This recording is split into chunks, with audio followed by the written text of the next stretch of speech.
Hello welcome to Riva's arts. இப்போ A4 சைஸில் ஒரு பேப்பர் எடுத்து ஒரு 5 மட்டும் ஓரத்தில் ஃபோல்ட் பண்ணி க்ளூ ஸ்டிக் அப்ளை பண்ணி ஸ்டிக் பண்ணிட்டேன். அடுத்து இந்த பேப்பரை அப்படியே எடுத்துட்டு அடிப்பக்கமாக கொஞ்சம் ஃபோல்ட் பண்ணிவிட்டு அதை வந்து ஓப்பன் பண்ணி இந்த மாதிரி க்ளூ ஸ்டிக் அப்ளை பண்ணி அழகாக மடித்து ஒட்டிக்கிறேன். இது ஒட்டினதுக்கப்புறமா 2 சைட்லேயும் ஃபோல்ட் பண்ணிக்கிறேன்.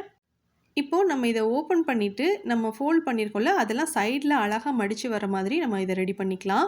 இப்போது இதுக்கு மேல் பக்கத்தில் ஒரு சின்னதாக ஃபோல்ட் பண்ணிக்கிறேன். 2 சைட்லையும் இது மாதிரி ஃபோல்ட் பண்ணிவிட்டு அதை அப்படியே உள்பக்கமாக திருப்பி வச்சு நான் மடித்து விட்டுக்கிறேன்.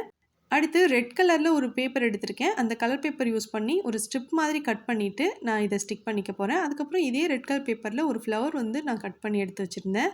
அதையும் இதுக்கு சென்டரில் வச்சு நான் ஸ்டிக் பண்ண போகிறேன். இதுக்கு பதிலாக பட்டர்ஃப்ளை மாதிரியோ இல்லை லீஃப் மாதிரியோ கூட நீங்கள் ஸ்டிக் பண்ணிக்கலாம்.